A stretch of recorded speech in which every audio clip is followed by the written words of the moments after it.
Setiap motor pasti berbeda. Ada yang manual, ada juga yang otomatis atau motor matic. Kali ini kita akan jelaskan perbedaan setiap jenis kopling yang ada di motor. Kopling merupakan sistem pemindahan tenaga dari mesin ke roda sepeda motor. Kopling diperlukan untuk meneruskan perputaran proses engkol ke transmisi dan melepaskan hubungan antara poros engkol dengan transmisi ketika memindahkan gigi. Sistem kopling pada motor merupakan penentu kelancaran akselerasi dengan mengatur agar perpindahan gigi berjalan dengan mulus. Tanpa kopling, motor akan langsung loncat ketika digas.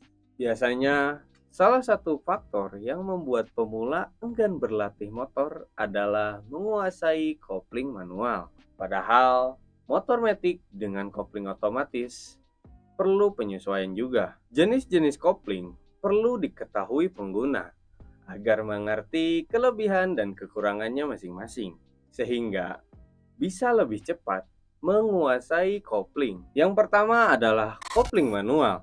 Kopling manual biasanya ada pada motor gede, motor sport, dan motor kopling lainnya. Kopling ini memanfaatkan gesekan antara dua plat kopling yang dioperasikan secara manual menggunakan tuas dan handle.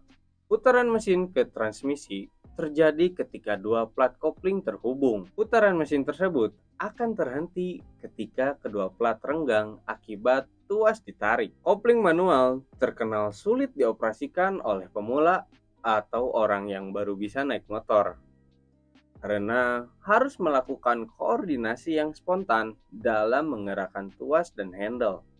Namun, jika sudah bisa, motor dengan kopling manual akan sangat menarik karena memiliki kecepatan yang lebih tinggi dan juga lebih irit.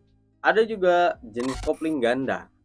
Kopling ganda artinya sistem ini memiliki dua unit kopling atau double clutch sekaligus. Sebuah kopling sentrifugal akan diletakkan setelah poros engkol sebagai kopling primer dan satu unit kopling manual akan diletakkan di depan transmisi sebagai kopling sekunder. Masing-masing unit memiliki fungsi yang berbeda. Kopling premier akan bertugas memutuskan tenaga mesin saat RPM rendah dan menyambung tenaga mesin ketika saat RPM naik secara otomatis.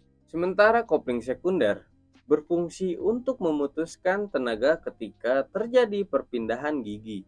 Tipe kopling ini banyak digunakan pada motor bebek dengan transmisi manual namun tidak memiliki tuas kopling. Secara penggunaan, jenis kopling ini lebih mudah karena tidak perlu tarik ulur tuas kopling. Kamu hanya perlu menghidupkan mesin, kemudian masukin gigi, lalu tarik gas yang kencang. Yang ketiga, ada jenis kopling sentrifugal atau kopling otomatis.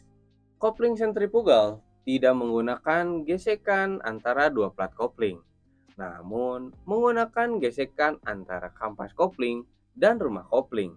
Kampas kopling dapat menempel juga merenggang dengan rumah kopling secara otomatis sesuai dengan RPM mesin.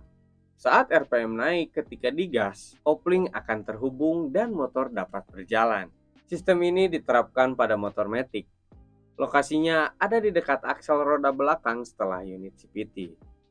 Kopling ini akan memutuskan dan menyambungkan tenaga dari driven pulley CVT ke as roda belakang. Yang terakhir, ada salah satu jenis kopling yang masih jarang diterapkan untuk motor ber-cc kecil, yaitu DCT atau Dual Clutch Transmission.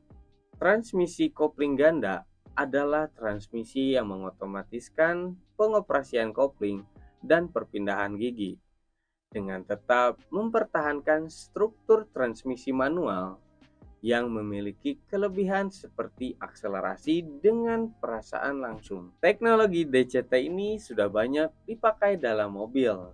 Namun untuk motor, sistem DCT ini masih terbilang jarang. Salah satu motor yang menggunakan DCT adalah Honda Africa Twin dan juga Honda Goldwing. Gimana? Motor kamu punya tipe kopling yang mana? Coba kamu tulis di kolom komentar yang ada di bawah.